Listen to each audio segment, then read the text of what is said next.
Maligayang pagbabalik sa Rai Movie Recaps. Narito na naman po tayo para sa isa na namang magandang pelikula na pinamagatang SAS, Red Notice na napalabas noong 2021. Ito ay patungkol sa isang Special Forces agent na na-frame up ng mismong gobyerno na kanyang pinagtatrabahuan. Kaya't ano pa ang ating hinihintay? Sit back, enjoy and relax labyo.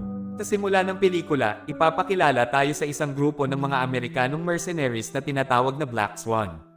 Ang leader ng Black Swan ay isang matandang lalaki na may pangalang William Lewis. Ang grupo ng Black Swan ay ipinadala sa Georgia ng partikular na umagang iyon upang asikasuhin ang proyektong pag-install ng gas pipeline at tiyakin na ang lahat ay tumakbo ayon sa plano. Sa pagkakaalam, sila ay ipinadala roon ng isang British SAS officer na may pangalang George Clements. Tinabihan ni Clement si William na sa kabila ng anumang potensyal na kahirapan, kinakailangang bantayan ng kanilang koponan ang proyektong gas pipeline hanggang sa matapos ito. Ipinaliwanag din ni Clements na ang ilang mga mamamayan na ayaw ipagbili ang kanilang lupa para sa proyekto ay tiyak na magiging banta sa koponan ng Black Swan. Nang marinig ito ni William, tiniyak niya kay Clements na hindi siya dapat mag-alala dahil hindi mag-aatubiling patayin ng kanyang anak na si Grace ang mga tao kung kinakailangan. Maikli pagkatapos, lumapit ang Black Swan sa mga mamamayan at talaga nga kaagad nilang inatake ang mga sibilyan at nagsimula ang isang putukan. Sa isang punto, nagutos si Grace sa kanyang koponan na huwag mag-atubiling patayin ang lahat ng mamamayan, lalo na ang mga kalalakihan, ngunit panatilihin ang mga kababaihan para magdulot ng takot upang maunawaan nila ang kahayupan ng Black Swan. Nagpatuloy ang laban hanggang sa paglubog ng araw at maraming sibilyan ang namatay. Sa sandaling iyon, hindi na malaya ng koponan ng Black Swan na nai-record ang kanilang mga karumaldumal ng isa sa mga mamamayan.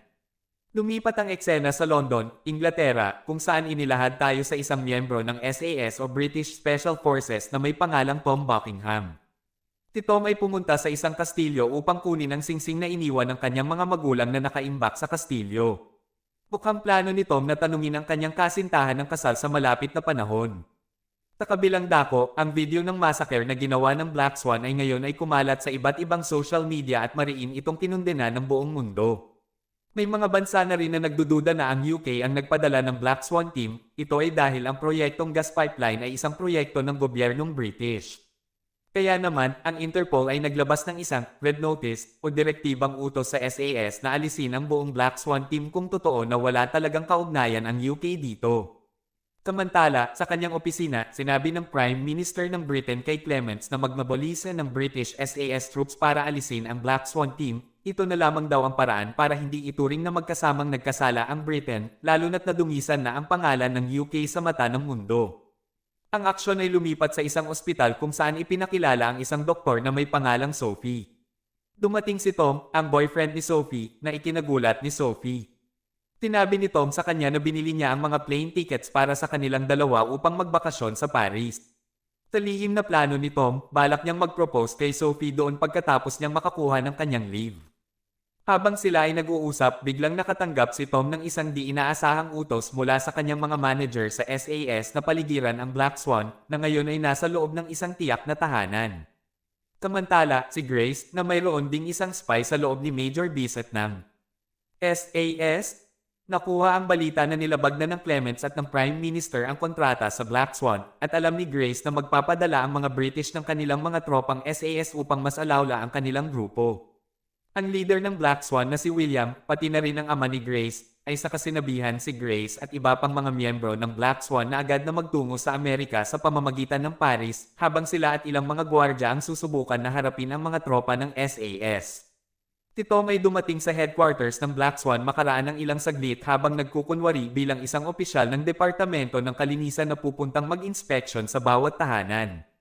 Ang mga bahay na pinakamaayos ang kalagayan ay magkakaroon ng parangal mula sa Departamento ng Paglilinis. Gayunpaman, pinabayaan niya si Tom ang babae na talagang miyembro ng Black Swan sa dahilan na magulo ang kanyang bahay. Sa huli, napagtagumpayan ni Tom na pabayaran siya ng tulog. Ipinalabas sa atin ang isang major na may pangalang Bissett na itinalaga ng punong ministro na pamunuan ang misyon na hulihin ang koponan ng Black Swan. Binigyang diin ni Major Bissett sa kanyang mga tropa ng SAS na huwag maging sobrang marahas at iwasan ang anumang kaganapan na maaaring magdulot ng pinsala. Ngunit sa kasamaang palad, hindi tumugma ang sitwasyon sa field sa inaasahan ni Major Bissett. Pinuksan ng koponan ng Black Swan ang agarang pagsalakay laban sa mga puwersa ng SAS. Kahuli, nagtagumpay ang mga tropa ng SAS na mapasuklian si William, ang leader ng Black Swan. Gayunpaman, hindi natagpuan doon si Grace ni Clements, kaya't kaagad niyang iniutos sa kanyang mga tropa na patuloy na maghanap sa bahay hanggang matagpuan siya. Pagkaalis ng kanyang mga tropa, walang pangalawang iniisip na pinatay ni Clement si William. Sa kabilang banda, patuloy na hinahanap ni Tom at ng kanyang kaibigan si Grace hanggang sa kanilang makita ang isang babae na tila si Grace, gayunpaman, hindi ito si Grace, at plano nitong pasabugan ang isang bomba. Subalit bago nito maipatupad ang pagsabog, binaril ni Tom ito, at ang granada na hawak nito ay sumabog. Swerte na lamang at tumalon sina Tom at ang kanyang kasama mula sa bintana upang hindi tamaan ng pagsabog. Matapos ang misyon, labis na nagalit si Major Bissett kay Tom dahil itinuring na nilabag nito ang mga operational na fraudster kahit na nanguna siya ng buhay ng isang babae. Kahit pa inilahad ni Tom na nagtatanggol lamang siya sa sarili, patuloy pa rin si Bissett sa pagtuturo sa kanya. Bilang resulta ng kanyang mga aksyon, agad na pinatawan si Tom ng suspension sa kanyang tungkulin ng pansamantala. Sa halip na magalit dahil sa pagkakasuspend ni Bissett nang umalis ito, labis na natuwa si Tom na ngayon ay makakapagbakasyon siya kasama ang kanyang fiancée na si Sophie sa Paris. Pinahalagahan ni Declan, malapit na kaibigan ni Tom, ang desisyon ni Tom nang malaman niyang balak nito mag-propose kay Sophie. Sa biro, sinabi rin ni Declan na dapat daw magkaroon na sila ng mga anak. Pagkatapos ay nagbago ang eksena patungo sa isang ospital. Si Sophie ay inaasikaso ang maliit na sugat ni Tom sa kanyang noo. Tinanong ni Tom si Sophie tungkol sa tiket ng eroplano na ibinigay niya sa kanya at sinabi ni Sophie na ayaw niyang pumunta ng Paris sa pamamagitan ng eroplano, gusto niyang mag-train sila upang masiyahan sa kanilang biyahe papuntang Paris. Sa pag-usad ng kwento, pumayag na si Tom na sumakay sa tren kasama si Sophie. Sa parehong tren, may isang babae na nasa wheelchair na papunta sa banyo at ito pala si Grace. May balak si Grace at ang kanyang grupo na maghaiganti sa mga Briton sa pamamagitan ng pagwasak sa gas pipeline sa itaas ng mga riles ng tren. Mga ilang sandali pa, may tren na kagawad na papunta rin. Sa banyo ang malakas na kumalampag sa pinto ng banyo na inina si Grace kaya't siya ay naging marahas at pinatay ang kagawad. Napansin ni Tom na kasama rin sa banyo ang paglabas ni Grace mula sa banyo. Nang suriin ni Tom ang banyo, labis siyang nagulat na makita ang isang patay na kagawad ng tren. Si Tom ay kumuha ng koneksyon kay Declan na kasalukuyang nasa opisina ng SAS upang ipaalam sa kanya na si Grace ay kasama niya sa tren patungong Paris. Lumabas na si Major Bissett ang nagbibigay ng access sa Black Swan sa mga impormasyon mula loob ayon sa isang bagong natuklasang katotohanan. Si Grace, na nakatanggap ng impormasyon mula kay Bissett, agad na kumilos sa pamamagitan ng pag-hijack ng tren. Pagkatapos nito, pinutol ng natirang mga miyembro ng Black Swan ang kuryente at mga kamera ng seguridad at sumabog ng smoke bombs. Ilang sandali pa, dumating ang mga bombero upang inspeksyonin ang tren, ngunit natuklasan na ang mga ito pala ay mga miyembro ng Black Swan na nagpapanggap. Nagdesisyon si Tom na labanan sila kahit mag-isa lamang siya matapos niyang malaman na sila ay miyembro ng crew ng Black Swan. Pagkatapos ay nagkaroon ng pagsabog, pagkatapos nito ay dali-daling lumapit si Tom kay Sophie upang tiyakin na siya ay nasa maayos. Pagkatapos, makontak ni Tom ang isang miyembro ng Central SAS upang itanong kung bakit hindi pa dumating ang tulong mula sa SAS. Maikli pagkaraan, nilapitan ng Black Swan team ang tren upang hanapin si Tom, ngunit swerteng nakalabas na si Tom mula sa tren. Pagkatapos ay makontak ulit ni Tom si Declan at sinabihan siyang nagtipon ng Black Swan team na nagpapanggap bilang mga bombero. Nagawa rin ni Tom na kunan ng litrato si Grace at ipinadala ang litrato kay Declan, ngunit humiling si Major Bissett ng litrato at agad na ibinalita kay Grace. Sa kabilang banda, may mga miyembro ng Black Swan na nag-aayos para magtuklap ng isang tunnel sa tren dahil alam nilang sa ibabaw ng tunnel ay may gas pipeline na kanilang plano na pasabugin gamit ang isang bomba na kanilang inihanda. Nang maganap iyon, natanggap ni Grace ang impormasyon mula kay Major Bissett na may isa sa mga miyembro ng SAS na tinatawag na si Tom na nasakay sa tren. Binigyan din ng impormasyon ni Major Bissett na agad na dapat patayin ng Black Swan team si Tom dahil magiging malaking abala ito. Nang malaman ito ni Grace, inutos niya sa kanyang mga tauhan na hanapin si Tom at kunin ang lahat ng mga cellphone mula sa mga pasahero sa tren. Si Sophie ng matalino ay itinago ang kanyang cellphone sa kanyang sapatos at ibinigay ang cellphone ng ibang taong napatay. Samantala, ang media sa UK ay patuloy na nagre-report tungkol sa pangangambam ng tren na ginagawa ng Black Swan. Sa kabilang banda, ang Pangulo na sobrang naiinis na sa kilos ng Black Swan ay inutos kay Clements na direkta niyang pamunuan ang operasyon ng SAS at asignahan siya na agad na popsay ng Black Swan team. Ang eksena ay biglang nagbago nang makitang pinatay ni Grace ng mabrutal ang isang pasahero nang walang malinaw na dahilan habang di inaasahan na tinamaan ang isa sa mga batang babae na nakatayo malapit sa lalaking kanyang pinatay. Pagkatapos, ibinigay ni Grace ang mga tagubilin para sa pangangalagang medikal ng batang babae sa iba pang mga pasahero. Mukhang may plano si Grace na gawing Black Swan soldiers ang batang babae sa mga oras na iyon. Humiling ng tubig at trauma kit ang batang babae kay Sophie na agad na nag-aalok na alagaan ang bata. Pumayag si Grace na dalhin ni Sophie ang bata sa restroom sapagkat doon inilalagay ang trauma kit na kailangan niya. Sa parehong oras, dumating na rin si Major Bissett at ang kanyang mga tauhan sa tunnel ng tren. Agad silang nag-prepare para sa pag-atake at pumasok sa tren na kasalukuyang inaagaw. Maikli, nang nasandali, dumating din si Clements at sinabi na siya ang namumuno. Si Major Bissett, na alam nating kasabwat ng Black Swan, ay tumutol sa pahayag ni Clements na biglang nais mag-utos. Ipinaliwanag ni Clements na direktang inutusan siya ng punong ministro. Tinabi ni Clements na may mga tiyak na utos mula sa punong ministro. Tinubukan ni Tom na hikayatin si Sophie na bumangon mula sa inidoro at samahan siya habang siya'y nasa banyo, ngunit tinanggihan ito ni Sophie at sinabi na dapat ay kunin na lang ni Tom ang munting bata. Gusto ni Sophie na manatili sa tren dahil nais niyang tulungan ang mga sugatang pasahero. Tinabihan ni Sophie si Tom na saktan siya sa ulo para hindi siya maging sospek. Samantala, nagsimulang kumilos ang mga tropang SAS laban sa Black Swan, pati na ang grupo ng Black Swan, handa silang makipaglaban dahil mayroon na silang naunang natanggap na impormasyon mula kay Major Bissett. Ang palitan ng putok ay wakas nang naganap, maraming miyembro ng SAS ang namatay sa kamay ng kopo ng Black Swan. Pagkatapos nito, umurong ang mga tropang SAS at nagulat ang ilang miyembro kay Clements tungkol sa mga traidor sa loob ng SAS, kanilang inakala ito dahil parang alam ng kalaban ang tungkol sa kanilang pagdating. Sa parehong oras, biglang nakipag-ugnayan si Grace sa mga tropang SAS. Ibinigay ni Grace ang dalawang opsyon sa mga Briton. Una, dapat aminin ng mga Briton sa publiko na sila ang nag-utos sa Black Swan na pumatay ng mga tao sa Georgia Village. At pangalawa, handa ang mga Briton na magbigay sa kanila ng $500 milyong. Sa kahilingan ni Grace, pinili ni Clements na bigyan siya ng $500 milyong sa kondisyon na kailangang pakawalan rin ng Black Swan ang mga bihag. Sa ibang lugar, si Tom, nakasama pa rin ang munting babae, hiningi sa kanya na mag-isa itong pumunta sa dulo ng tunnel kung saan may mga tropang SAS nang nag-aabang na magliligtas sa kanya. Ngunit bigla na lamang, ilang mga miyembro ng Black Swan ang dumating at nagsimula ang pamamaril. Tinubukan ni Grace na tanungin si Sophie kung sino ang nang-agaw sa babae habang sila'y nasa tren, ngunit sinagot ni Sophie na hindi siya sigurado. Nang malaman ni Grace na ang cellphone na kanyang ibinigay noon ay hindi sa kanya, mas lalo pang nag-ulo si Sophie. Sa kabilang banda, si Tom, na alam na plano ng Black Swan na sirain ang gas pipeline, ay nagsimulang alisin ang isa-isa sa mga miyembro nito. Pagkatapos ay dumating sina Clements at Major Bissett kay Grace.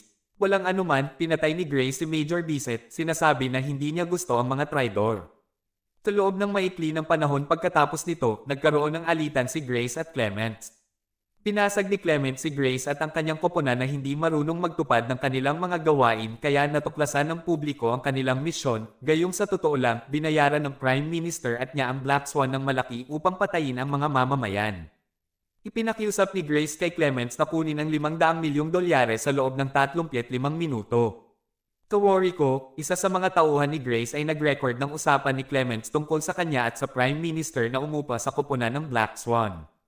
Tinabi ni Grace na i-post niya ang video sa social media. Sa kabilang banda, bumalik si Tom at kasalukuyang kausap ang malapit na kaibigan na si Declan. Iniukit ni Tom na inaasahan niyang ang Black Swan ay maghahanap na suron ang linya ng gas na ito bilang paghihiganti, kaya ang pinakamahalagang bagay ay ang agarang pagsalakay kaysa bigyan sila ng pera. Pagkatapos nito, nagkaroon ng komunikasyon si Declan sa isang tao na siyang si Grace matapos ang tawag ni Tom.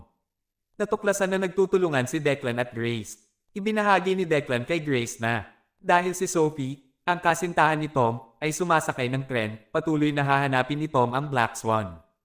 Tinabi ni Grace na hindi niya kailangan ang mga traidor mula sa SAS tulad ni Declan o ni Major Bissett matapos malaman ang katotohanan ito. Si Clements ay nagmamasid sa usapan ni Declan at Grace habang siya ay nananatiling tahimik. Pagkatapos nito, ipinadala ni Grace kay Tom ang isang mensahe na nagsusustento sa kanya na huminto na bago nila tapusin si Sophie. Sa kabutihan ng tadhana, habang papunta si Tom upang makipagkita kay Grace, nakakita siya ng isa sa mga miyembro ng Black Swan at kinuha niya itong bihag. Nang makita niya si Grace, natuklasan niyang ang taong hawak niyang bihag ay kapatid ni Grace, ngunit ito ang ginawa ni Grace. Iniharap nila ni Grace at ng kanyang kapatid si Sophie sa pamamagitan ng gas pipeline upang makatakas. Samantala, patuloy na hinabol ni Tom ang mga ito upang iligtas ang kanyang girlfriend. Tinabi ng kapatid ni Grace kay Grace na magpatuloy na kasama si Sophie habang siya ang sisikaping harapin si Tom. Naganap ang laban sa pagitan ni Tom at ng kapatid ni Grace at nagtagumpay si Tom na talunin ito. Sa kabilang banda, sa wakas ay nagtagumpay ang tropa ng SAS na iligtas ang mga bihag at dinala sila palabas. Sinubukang magpalitan ng mga nalabi sa Black Swan na mga miyembro upang magmukhang mga pasahero sa tren, ngunit nakuha ng mga tropa ng SAS sniper ang kanilang tunay na pagkakakilanlan at walang pag-aatubiling pinaslang sila lahat. Sa buod, matagumpay na na-eliminate ang lahat ng miyembro ng Black Swan, ngunit sila ay nababahala dahil si Grace, ang utak ng Black Swan, ay hindi pa rin nahuhuli. Patuloy si Grace sa pagtangkang tumakas, dala si Sophie habang itinutok ang kamera sa kanila. Ilang sandali pa, sila ay nakita ni Tom at kaagad siyang hinabol ni Tom. Si Grace, na feeling na wala ng lalabanan, ay saka nagpakawala ng kanyang frustration sa pamamagitan ng pagsabog ng bomba na na-install sa gas pipe. Ang pagsabog ay tila nagdulot na mauntog sina Clements at Declan. Bilang resulta, lubos na nasaktan si Clements pagkatapos ay sinubukan niyang humingi ng tulong kay Declan, ngunit ayaw tulungan siya ni Declan at mas pinili nitong magnakaw ng $500 milyong. Sa pagitan nito, nasugatang si Grace ang paa ni Sophie at tumakas na umaasa na titigil si Tom sa pagsusunod sa kanya. Gayunpaman, nagpatuloy si Tom sa pagsusunod sa kanya pagkatapos tiyakin na okay si Sophie at sinabi rin ni Sophie na hindi na kailangan mag-alala si Tom para sa kanya at dapat na habulin na lang si Grace. Sa pagkakarinig nito, nagdesisyon si Tom na ipagpatuloy ang paghahanap kay Grace. Sa kabilang dako, ang buong mundo ay nakatuon ngayon sa punong ministro ng Britanya na naglaro ng marumi para sa kanyang sariling interes. Ito'y dahil sa pagkalat ng video confession ni Clements noong siya'y nag-aaway kay Grace sa tren. Sa ibang lugar, nagtagumpay si Tom na mapasakamay si Grace, ngunit hindi sumuko si Grace. Sinubukan niyang mangakit kay Tom sa pamamagitan ng pagsasabi na si Tom ang nararapat na maging leader ng Black Swan. Sa kanyang kakayahan, siya ay tiyak na magiging mas mahusay na leader ng Black Swan. Si Tom ay nag-isip ng saglit tungkol sa alok at ito ang ginawa ni Tom. Walang anumang pag-aatubiling naganap, pinatapos niya si Grace. Sa dulo ng kwento, sa Paris, si Tom ay nag-propose kay Sophie. Sa kasamaang palad, tinanggihan ni Sophie ang alok ni Tom na nagdulot ng pait sa puso ni Tom. Nalaman na tinanggihan ni Sophie ang alok ni Tom dahil nais niyang magpakasal sila kaagad. Nagpakasal sina Tom at Sophie at pagkatapos ng kanilang kasal, kinontak si Tom ng kanyang boss na nagbigay alam sa kanya na natukoy na ang kinaroroonan ni Declan. Si Tom ay inatas ang kunin ng $500 milyong na inagaw ni Declan nang marinig ito ni Sophie. Ipinag-utos niya sa kanyang asawa na arestuhin si Declan, ang traidor, at dito na nga nagtatapos ang pelikula natin para sa araw na ito. Maraming salamat sa panunood.